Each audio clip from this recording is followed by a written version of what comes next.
el día del Señor. Y gracias otra vez por esta oportunidad a adorar nuestro Dios con ustedes. Y gracias por estas oportunidades a enseñar la palabra de Dios y también hablar sobre las cosas que pueden afectar nuestra fe y especialmente el fe de nuestros hijos y nietos. Esta mañana continuamos nuestra serie de lecciones que presentan evidencia que nos ayudará a responder nuestra pregunta central sobre el libro de Génesis. ¿El libro de Génesis es un mito o realidad? Muchos en nuestra cultura actual no aceptan el Génesis, especialmente los primeros 11 capítulos, como un registro verdadero y preciso de la historia temprana del hombre. Así que te invitamos a hacer lo que Dios invita a los israelitas a hacer en Isaías 1:18. Vengan ahora y razonemos, dice el Señor. Cuando Dios creó a Adán y Eva y les proveyó todo lo que necesitarían en el jardín del Edén, Génesis 1:31 dice que era buena y en gran manera. Todo es tan perfecto, pero en Génesis 3 leemos que un día Satanás, en forma del serpiente, se acercó y le dijo a Eva que había una fruta que aumentaría su conciencia espiritual. La fruta era hermosa y la vista, y que tendría un sabor muy bueno. Entonces ella extendió la mano y comió la fruta. Luego se la dio a su esposo Adán, y él también comió la fruta. Y de repente, cuando se miraron a los ojos, nada volvió a ser lo mismo. En cierto sentido, se sintieron solos y nunca se habían sentido así antes. Y eran conscientes de sí mismos, un sentimiento que nunca antes habían experimentado. Si se sintieron avergonzados, como nunca antes lo habían estado. Tenían miedo y se escondieron y nunca antes lo habían hecho. Aquí hay dos seres humanos que exhibían todos los síntomas que todavía exhibimos miles de años después. Miedo, duda, inseguridad, timidez, vergüenza. Y esa mañana o esta tarde, cuando Dios vino a verlos, la relación que más necesitaban, tuvo que llamarlos, porque no vinieron a saludarlo como lo habían hecho en otras ocasiones. Y entonces Dios llamó a Adán: ¿dónde estás? Y debió haber mucho dolor en su voz. Y ellos vinieron y le contaron lo que habían hecho, y también sobre sus temores, su vergüenza y su ocultamiento. Y con una tristeza inimaginable, Dios lo miró y dijo en Génesis 3 que el pecado de ellos había roto la relación. Adán y Eva alteraron y cambiaron el curso de sus vidas y la vida de todos los seres humanos en el futuro. Dios maldijo a la serpiente y le dijo a Satanás, y voy a preguntar a hermano Cirilo a leer esos versículos para mí, para guardar mi voz. Tengo que hacer 3 lecciones hoy. Hermano Cirilo, ¿puede leer Génesis 3, versículos 14 y 15, por favor? Jehová Dios dijo a la serpiente: por cuanto esto hiciste, maldita serás entre todas las bestias y entre todos los animales del campo. Sobre tu pecho andarás, y polvo comerás todos los días de tu vida. Y pondré enemistad entre ti y la mujer, y entre tu simiente y la simiente suya. Esta te herirá en la cabeza, y tú le herirás en el calcañar. Na Génesis 3:15 es la primera promesa del Salvador, el Mesías, que vendría a destruir el poder de Satanás y el pecado. Na Génesis 3:22 al 24 nos dice que Adán y Eva habían perdido ese hermoso lugar para vivir y casi inmediatamente comenzaron a sentir los efectos del pecado en su familia. Génesis 4:1 y 2. Génesis 4:1 y 2 nos dice que pronto tuvieron dos hijos, Caín y Abel. Y Adán y Eva debieron haberles contado sobre la gran relación que habían roto y que tal vez de alguna manera, algún día, Dios les enseñó que vendría alguien que sería capaz al reparar el daño que se había hecho. Pero a medida que los niños crecieron, la rivalidad y envidia comenzaron a dañar su relación. Génesis 4, 3 y 4 nos dice que trajeron regalos para ofrecer al Creador y a Dios le agradó el sacrificio de Abel, pero le desagradó el sacrificio del Caín. Y se enojó Caín. Y Génesis 4:8 dice, y aconteció que estando ellos en el campo, Caín se levantó contra su hermano Abel y lo mató. Y nada es realmente nuevo, ¿no? Los celos, la ira y la violencia son una de las historias más antiguas de la raza humana. A partir de ahí, las cosas fueron cuesta abajo. La humanidad siguió desviándose hasta que la violencia, la ira, los celos y el oído llenaron la tierra. Y Génesis 6, versículo 5 nos dice, y vio Jehová que la maldad de los hombres era mucha en la tierra, y que todo designio de los pensamientos del corazón de ellos era de continuo solamente el mal. Y versículo 6 dice, y hermano puede leer versículo 6 al 8, Génesis 6 al 8. Y se arrepintió Jehová de haber hecho hombre en la tierra, y le dolió en su corazón.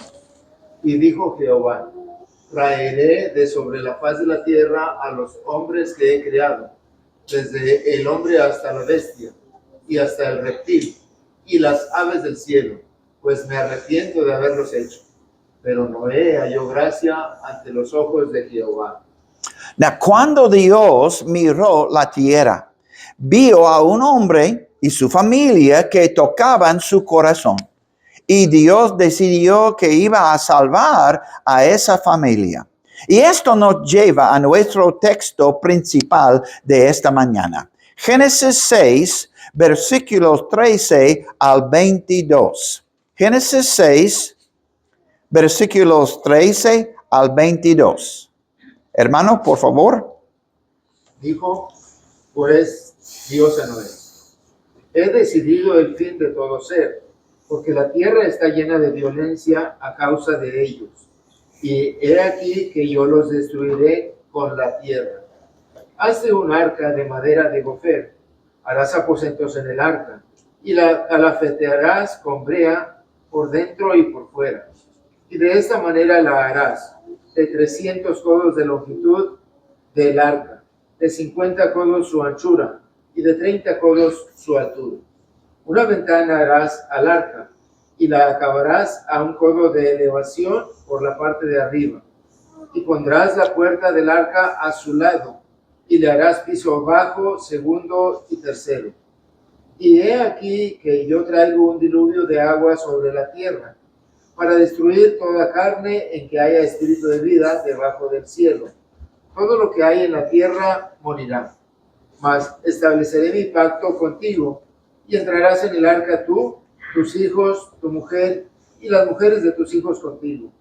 Y de todo lo que vive, de toda carne, 2 de cada especie meterás en el arca, para que tengan vida contigo. Macho y hembra serán. de las aves según su especie, y de las bestias según su especie, de todo reptil de la tierra según su especie. 2 de cada especie entrarán contigo para que tengan vida.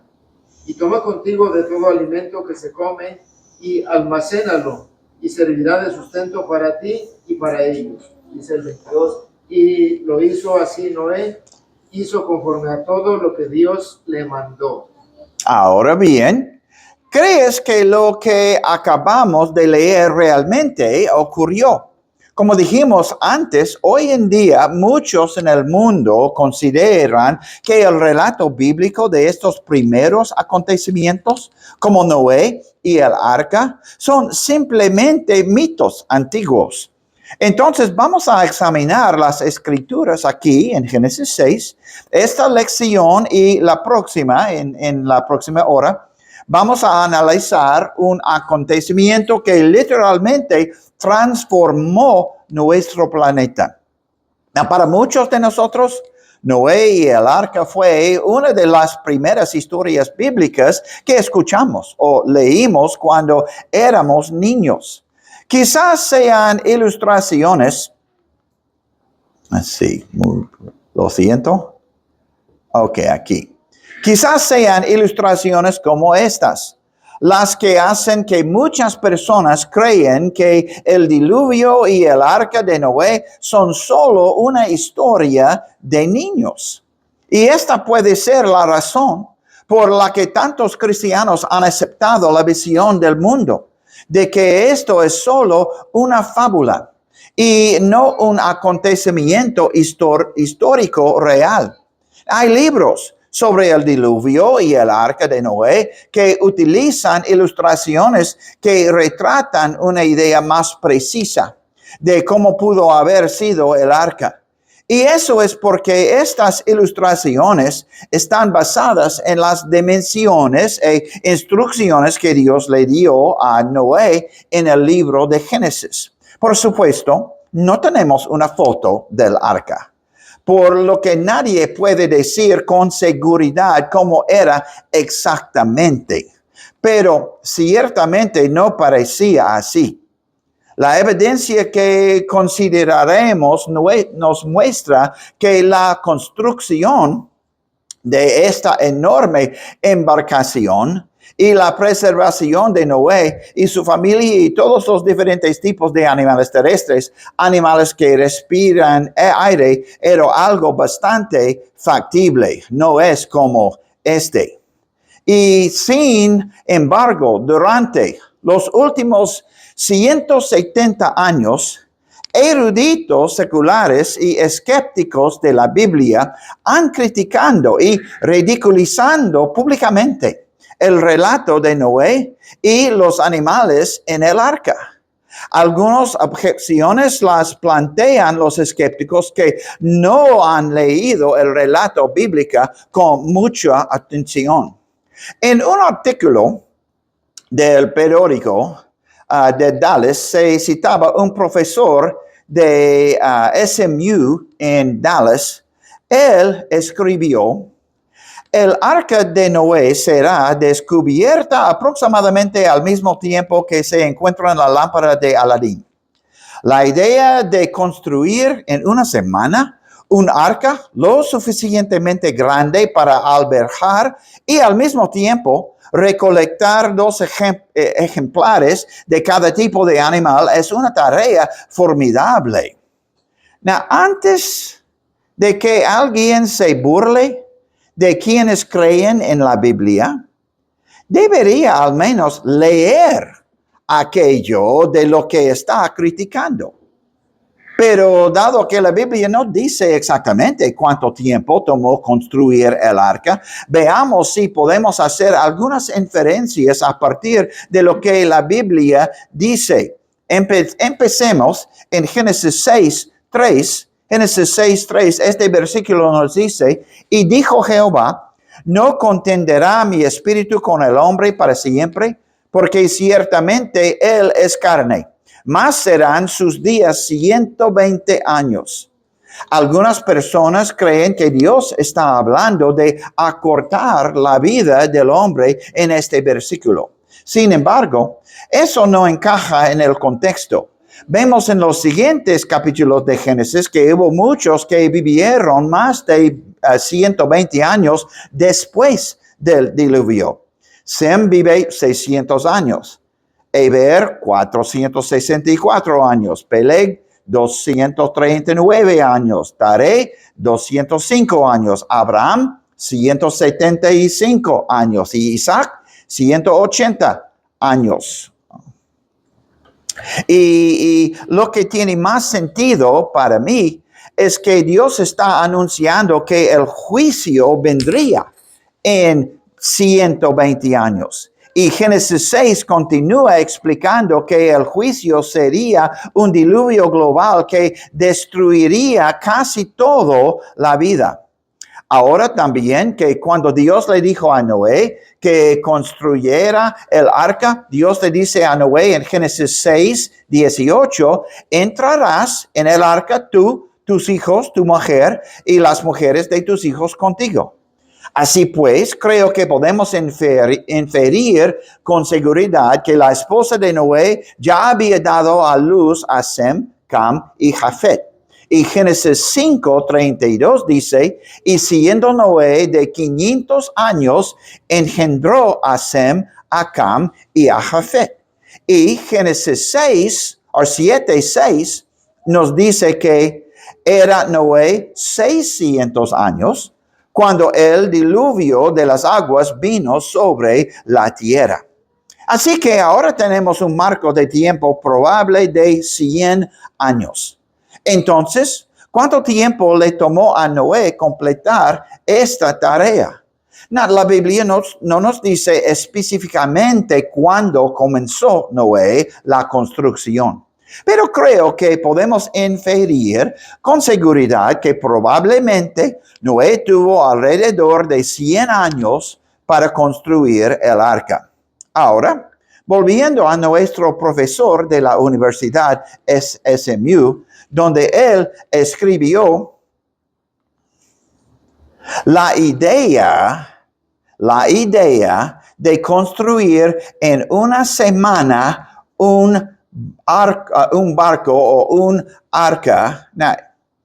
En ninguna parte de la Biblia se encuentra ningún versículo que diga que Noé construyó el arca en una semana. Tampoco encontramos ningún versículo que diga que Noé hizo todo esto por sí solo, sin la ayuda de nadie más, como afirman algunos críticos. Una posibilidad, sino probabilidad, era que Noé contratara gente para que le ayudara a construir el arca. Al igual que hoy, muchas personas en el mundo están dispuestas a trabajar para un hombre piadoso. En 2 de Pedro 2:5, Pedro describe a Noé como un pregonero de justicia, lo que implica que Noé podría haber aprovechado esta oportunidad para proclamar el mensaje de Dios a los incrédulos que trabajaban para él. Otra cosa que afirmó nuestro profesor del Antiguo Testamento en SMU fue que Noé tuvo que recolectar 2 de cada género de animal. La Biblia no dice eso. Génesis 6:20 dice, de las aves según su especie, de las bestias según su especie, de todo reptil de la tierra según su especie, 2 de cada especie entrarán contigo para que tengan vida. Y la Biblia de las Américas dice, de las aves según su especie, de los animales según su especie, y todo reptil de la tierra según su especie, 2 de cada especie vendrán a ti, que les preserves la vida. La palabra hebrea traducido como entrarán o vendrán es esta palabra bau. La pronunciación hebrea es yebou. Significa venir o traer a un lugar. Entonces, el relato bíblico no dice que Noé tuvo que salir a recoger los animales vinieron a él. Dios sobrenaturalmente los trajo a Noé para ponerlos a bordo del arca. Esto plantea otra objeción común. La mayoría de los críticos de la Biblia suponen erróneamente que Noé estaba en algún lugar de la región mesopotámica cuando construyó el arca. Así que ellos dicen, ¿cómo pudo recolectar animales de todos los diferentes continentes? Se supone que el mundo ha sido básicamente el mismo y se ha visto igual durante al menos de los últimos 200 a 300 mil años y de sus 3.5 miles de millones de años de historia. Tú y yo sabemos por la evidencia que vimos en la lección sobre la edad de la Tierra que están muy equivocados en cuanto al número de años que la Tierra ha existido. También no creen que hubo un diluvio mundial catastrófico que transformó completamente el planeta. Entonces, ellos asumen que los animales tenían que venir de los 7 continentes diferentes separados por los principales océanos.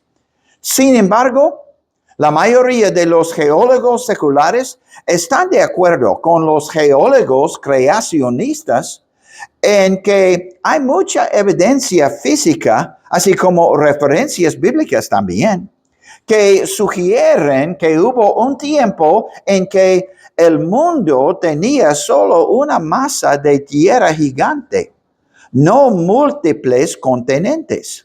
Vamos a analizar esto más profundamente en la próxima lección.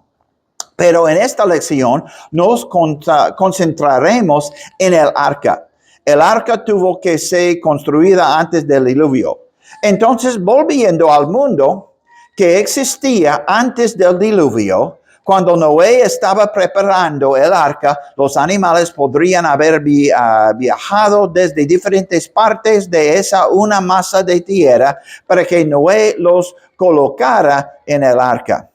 La siguiente pregunta que muchas personas honestas y buscadoras de la verdad hacen con respecto al arca es ¿cómo podrían caber en el arca 2 ejemplares de cada especie de animal que respira aire y vive en la tierra? Leímos anteriormente en Génesis 6 que Dios le dijo a Noé que colocara 2 de cada especie o género de animal terrestre en el arca.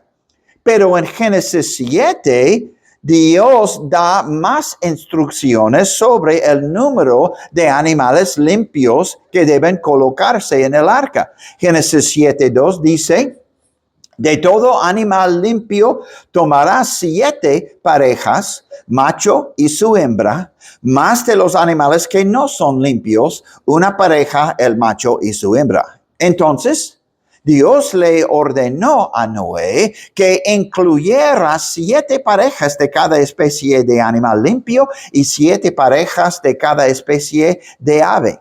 Y recuerda también, había 8 seres humanos, Noé y su esposa, los 3 hijos de Noé y sus esposas. Y Dios también instruye a Noé en Génesis 6:21 y toma contigo de todo alimento que se come y almacénalo y servirá su sustento para ti y para ellos todos en el arca. Entonces, ¿era el arca lo suficientemente grande para contener todo? Génesis 6, versículos 15 y 16. Hermano, ¿puede leer, por favor? Génesis 6, 15 y 16. Y de esta manera la harás, de 300 codos la longitud del arca, de 50 codos su anchura y de 30 codos su altura. Una ventana harás al arca y la acabarás a un codo de elevación por la parte de arriba. Y pondrás la puerta del arca a su lado y le harás piso bajo, segundo y tercero. Gracias. El codo se describía como la longitud desde la punta de los dedos de un hombre hasta su codo, que rondaba entre 18 a 21 pulgadas.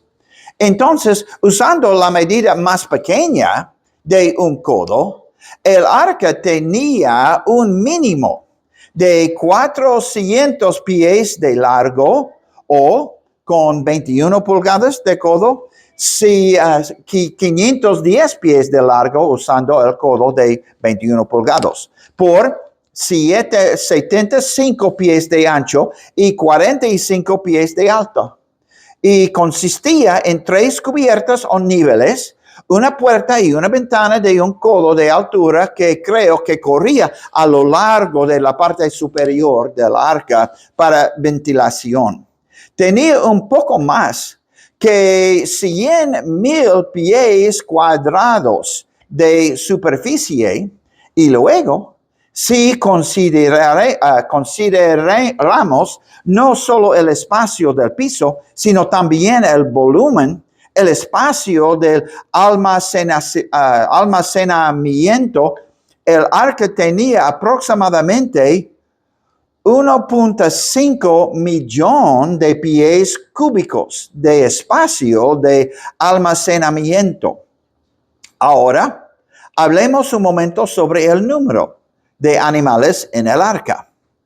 Muchos escépticos se niegan a creer el relato bíblico sobre 2 ejemplares de cada especie o género de animal. Y unos cuantos se remiten a la estimación de Ernst Mayr sobre el número de especies vive. Mayr fue el taxónomo sistemático más destacado en los Estados Unidos y un devoto creyente en la evolución durante el siglo XX. Su libro de clasificación taxonómica, así como varios de sus libros de texto sobre evolución, todavía se utilizan ampliamente en muchas universidades. Mayr enumeró todas las especies conocidas y luego a un total de 1.072.300 especies vivas conocidas. Son muchas especies, pero es importante que tengamos en cuenta y entendamos que Noé no habría tenido que colocar todas las especies conocidas en el arca. La gran mayoría de estos animales viven en el agua y habrían sobrevivido a la inundación. Recuerde que Dios solo le ordenó a Noé que llevara al arca en que había aliento de vida. Génesis 7, 21 y 22 dice: y murió toda la carne que se mueve sobre la tierra, así de aves como de ganado y de bestias, y de todo reptil que se arrastra sobre la tierra, y todo hombre. Todo lo que tenía aliento de espíritu de vida en sus narices, todo lo que había en la tierra, murió. Solo los animales terrestres que respiraban aire murieron en la inundación. Así pues, la gran mayoría de los animales de la lista de Mayr no tuvieron que ser llevados en el arca. Entonces, si sacamos de la lista todos estos animales que viven en el agua, solo quedan los mamíferos, las aves, los reptiles, los anfibios y quizás algunos de los artrópodos como algunos de los insectos. También debemos recordar que Meyer elaboró una lista de lo que los biólogos hoy denominan especies. Otra cosa que hay que entender es que Ernst Mayr y los biólogos de hoy utilizan el término especie de una manera diferente a como la Biblia utiliza ese término.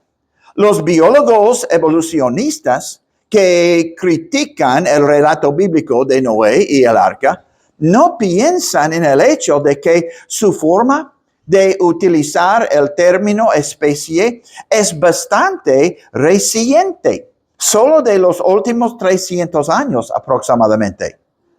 Now, Carl Linnaeus, por cierto, alguien que creía en Dios y en el relato bíblico de la creación, fue llamado el padre de la taxonomía cuando desarrolló su sistema de nomenclatura binomial en 1735. Su sistema de utilizar los últimos dos nombres, género, especie, para clasificar un organismo vivo. Utilizó especie para referirse que esta agrupación más pequeña de clasificación. Por otra parte, Moisés escribió el libro de Génesis inspirado por Dios más de 4,000 años antes del sistema de taxonomía de Carl Linnaeus y la lista de Ernst Mayr. Creo que es bastante arrogante y poco erudito para los biólogos evolucionistas impongan un significado moderno de una palabra en la Biblia que fue escrito más de 4,000 años antes. Cuando Moisés escribió el libro de Génesis, la palabra hebrea que se traduce como especie no utilizaba del mismo modo que la utilizan los biólogos hoy en día.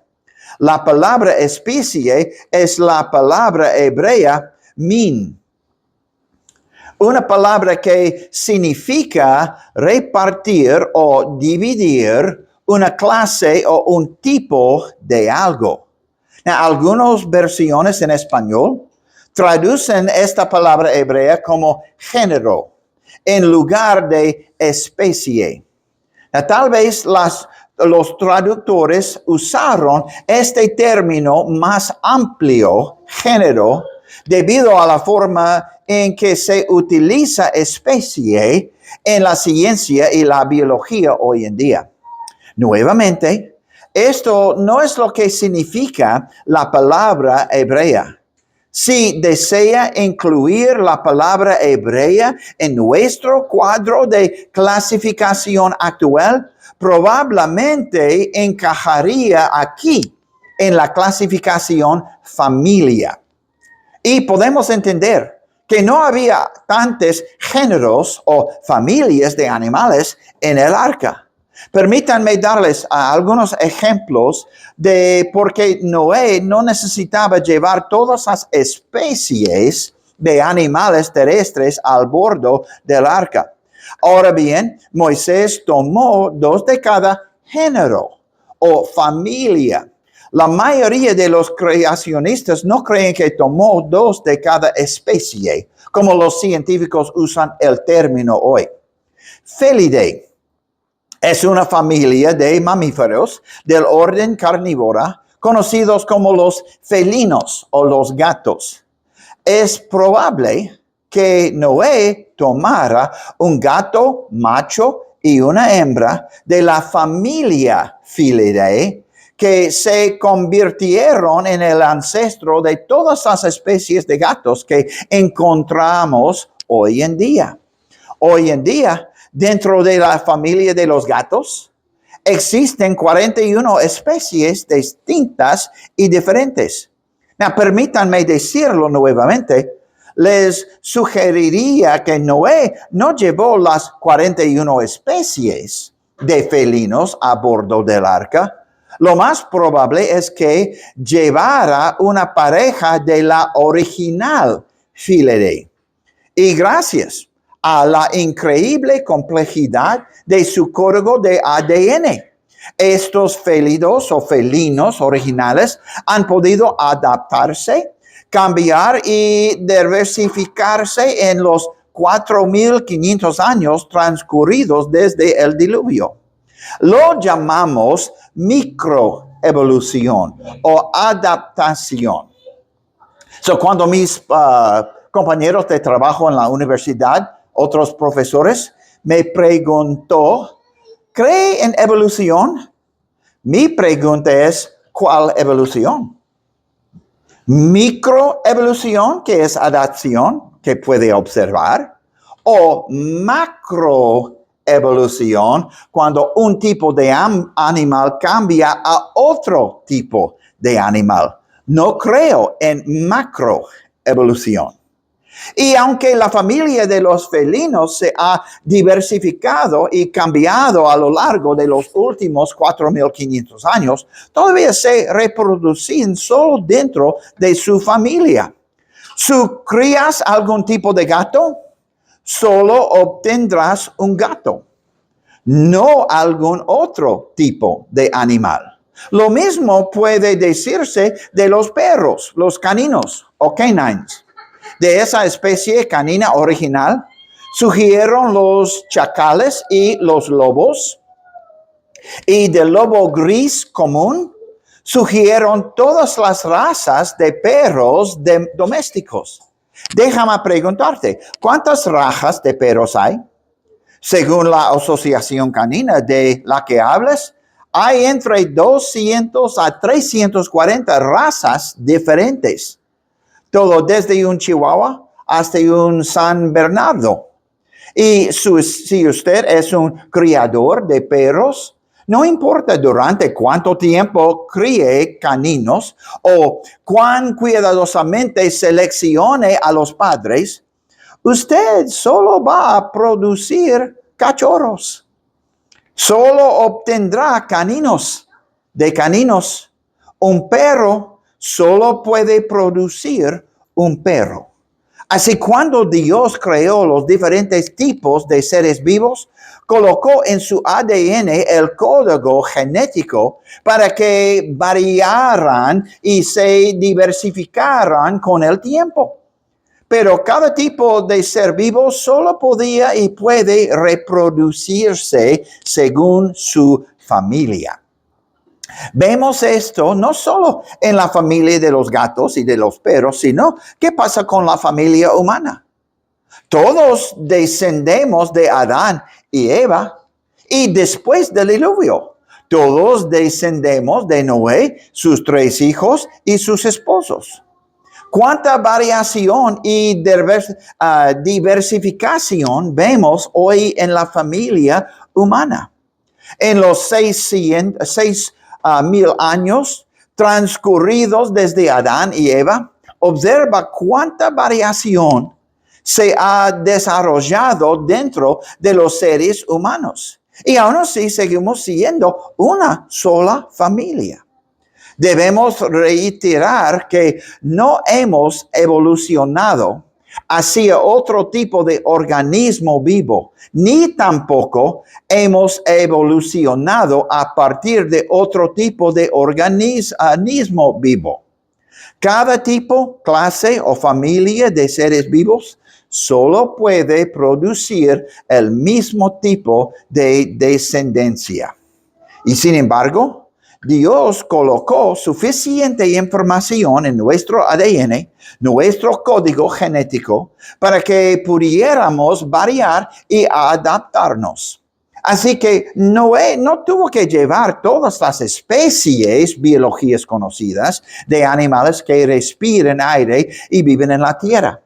Dios le ordenó que tomara 2 de cada género o familia en el arca. Y debido al conocimiento previo de Dios y su sabiduría y a su poder creador, vemos que después del diluvio hubo una increíble cantidad de diversidad que surgió dentro de los diferentes tipos o familias de seres vivos. Sin embargo, Muchos biólogos y otros científicos que son creacionistas piensan que el número real de animales en el arca de alrededor de 5,300 familias o géneros de animales en el arca.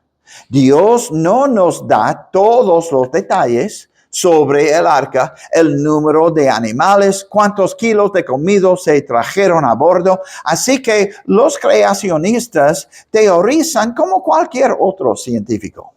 Y como creemos en la verdad, exactitud de cada capítulo de la Biblia, nuestras teorías deben ser consistentes con lo que Dios nos ha revelado.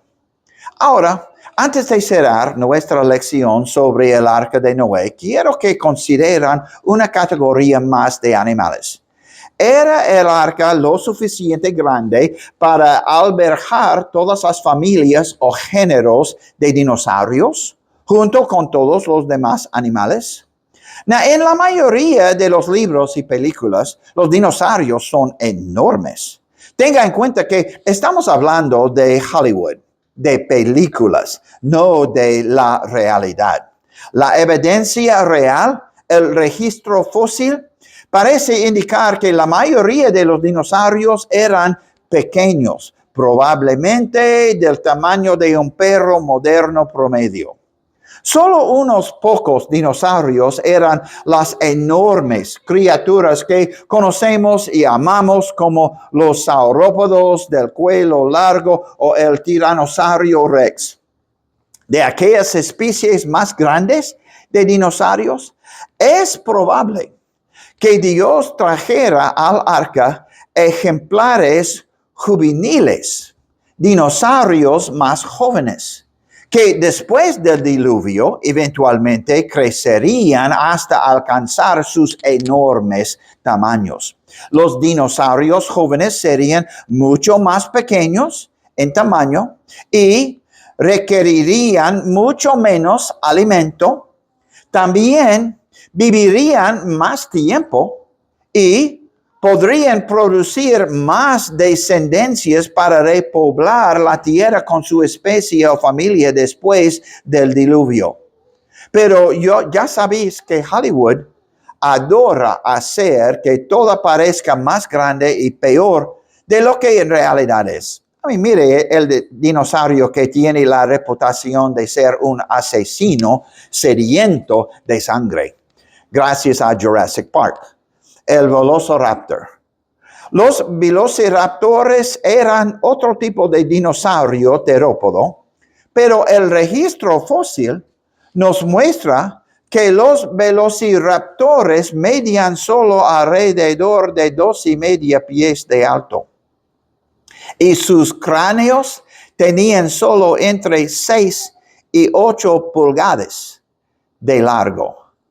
Sin embargo, en las películas los presentan como muchos más grandes que lo que encontramos en el registro fósil. Entonces había mucho espacio para que los diferentes tipos de dinosaurios estuvieran en el arca con Noé. Pero los paleontólogos estiman que había alrededor de 55 a 60 familias o tipos de dinosaurios que vivían en la tierra y respiraban aire. Había mucho espacio en el arca para todos los diferentes tipos o familias de dinosaurios. De nuevo, lo más probable es que se tratara de especímenes juveniles, por lo que incluso los tipos de dinosaurios más grandes podrían haber cabido en el arca. Nuestra pregunta ahora es, ¿sobrevivieron después de bajar del arca? Hay literalmente miles de referencias históricas, pinturas, esculturas y otras evidencias físicas de que los dinosaurios continúan viviendo durante milenios después del diluvio. No tenemos tiempo en esta serie para presentar esa información, pero tengo un folleto que ayuda a responder la pregunta de si los dinosaurios todavía estaban vivos después del diluvio y todavía está en la casa, ¿verdad? Ok. Esta noche vamos a tener 60 páginas de apuntes sobre esta pregunta. El relato bíblico del arca de Noé y del diluvio universal no es una fábula, no es un mito cultura. Fue un acontecimiento histórico real que quedó registrado y preservado para las generaciones futuras en los capítulos 6 al 8 de Génesis. No permite que las exageraciones y afirmaciones de los eruditos seculares y los escépticos no dejes que los burladores te avergüencen y te hagan dudar de lo que la Biblia dice en estos versículos. Hace un par de meses leí un artículo en el Creation Evolution Journal, una revista escrita para promover la evolución y el naturalismo e intentar desacreditar la verdad de la Biblia. Este artículo en particular comienza diciendo: incluso si se descubriera un gran barco antiguo de madera en las montañas de Ararat, e incluso si su estructura y medidas coincidieran perfectamente con la descripción del arca de Noé en el libro de Génesis, esto no me convencería a mí ni a ninguna otra persona pensante de la verdad del relato bíblico. Increíble. No puedo entender a una persona que tan cerrada de mente a la verdad y la evidencia. Ahora, es interesante observar los detalles del arca y considerar cómo Noé y su familia y todos esos animales, incluidos los dinosaurios, fueron salvados por el arca. Pero el verdadero propósito del arca de Noé y del diluvio era enseñar a las generaciones futuras que surgieron de Noé y su familia las terribles consecuencias del pecado y la maldad. El diluvio de Noé establece un tema y un patrón de cómo Jesús nos rescata espiritualmente de las consecuencias de nuestro propio pecado. Tanto en la historia de Noé como en la nuestra, Dios proporciona una forma de escape y rescate del juicio que se avecina.